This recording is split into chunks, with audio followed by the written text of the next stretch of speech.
Hey guys, I really can't believe the 6 weeks is over. It's been really fun learning with all of you and getting to read your perspectives and different things on what we have learned in the book, in class, and from each other over the course of the past 6 weeks. So just to jump right in of just going over what I've learned and how it's applied and reflected in my own life and how I see it applying to future business opportunities or even now in my own organization. So if I'm beginning to read any book, there's a table of contents. What I liked best about the author, James McKean, is that he split up the contents of his books into different sections.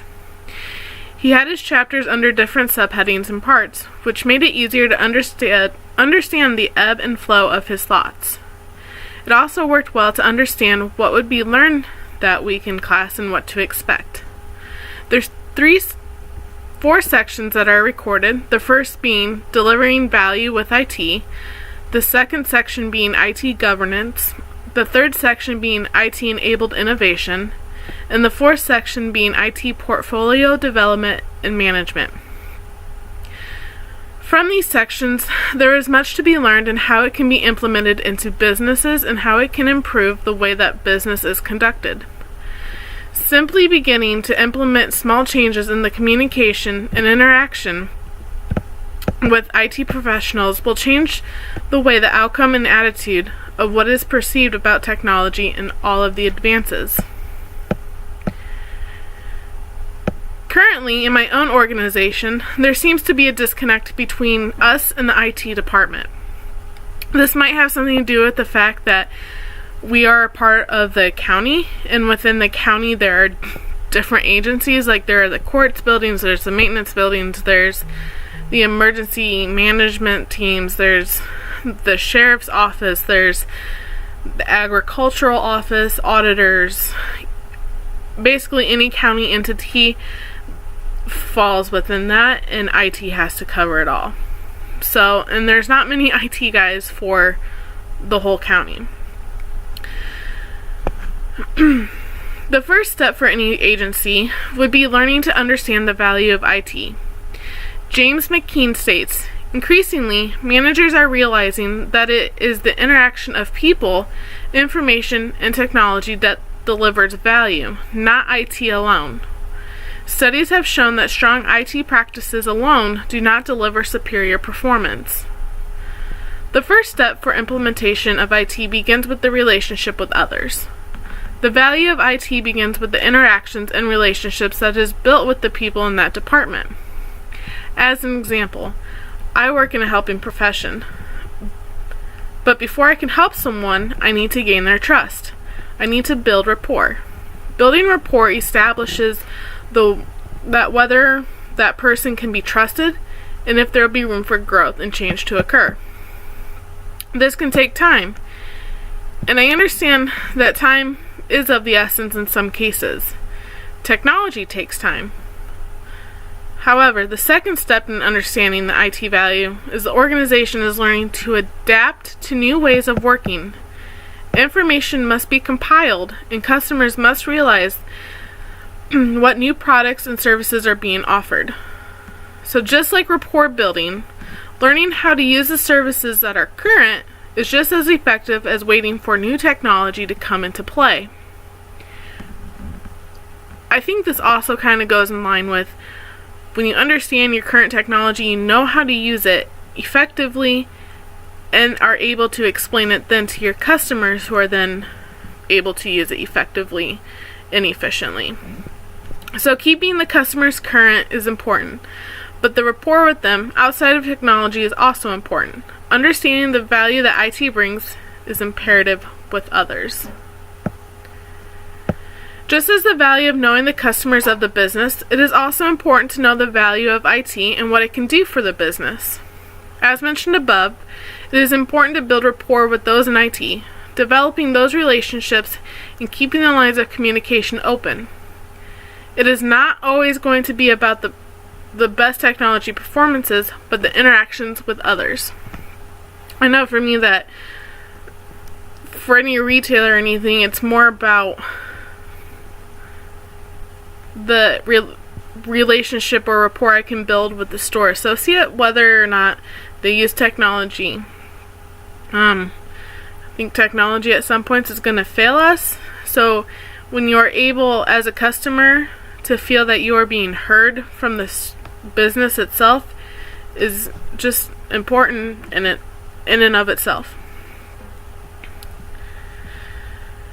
In the second section, we learn about the importance of IT governance and sharing systems. In my organization, the IT service that we use is the same across the board. What I have on my system is the same that another case manager has. We share. I've been out for a training for this whole week. On Tuesday, I went into work to finish a couple of things, and my office mate wasn't able to do something on her computer, so she was able to log into mine. Same system, everything. It just, hers at the time was not working, so she had to wait for IT to come and fix it. So she just used my computer. Sometimes this can be an inconvenience, but most of the time it's not. Like 99% of the time, this is not an issue. That just happened to be 1% of the time where she had to use my computer for the system. However, if you were to go to another part of the county and ask them what they are using, theirs might be a different response. As in, like, what programs they're using to keep track of their information. However, we are under the same system across the board. So it takes a collaborative effort to manage the efficiency of a shared system and how the leaders recognize it and ensure that their organization or business is running on it. While in the first section and step is communication and value, the second is management. This may be right up there with the relationship and value of IT, because effectively learning how to manage the different services and ensuring that everything runs smoothly is essential for a business to continue to serve its consumers. McKean states later on in the section of IT governance, today IT managers have an incredible range of available options in terms of how they choose to serve and deliver IT functions. Clearly, the mistake is not to investigate the full range of these options. What has been lacking is greater direction and guidance in selecting IT sourcing options. This is so essential in managing and ensuring that IT leaders are sourcing and managing appropriately. It takes a lot of research and it takes a lot of guidance into ensuring that your company and your business are getting the appropriate needs necessary when it comes to IT. So this means that other leaders in different areas need to be in communication with the IT leaders to ensure that they are doing what is best for their business. It's a collaborative effort. A lot of communication to ensure that your business is getting the most out of IT and the best out of IT at that time and where you're located, obviously. That can directly impact how your consumers feel about your business, and it can also directly impact how you feel about your business. That's my personal opinion, but that's how I feel. So in the third section, we learn about IT innovation.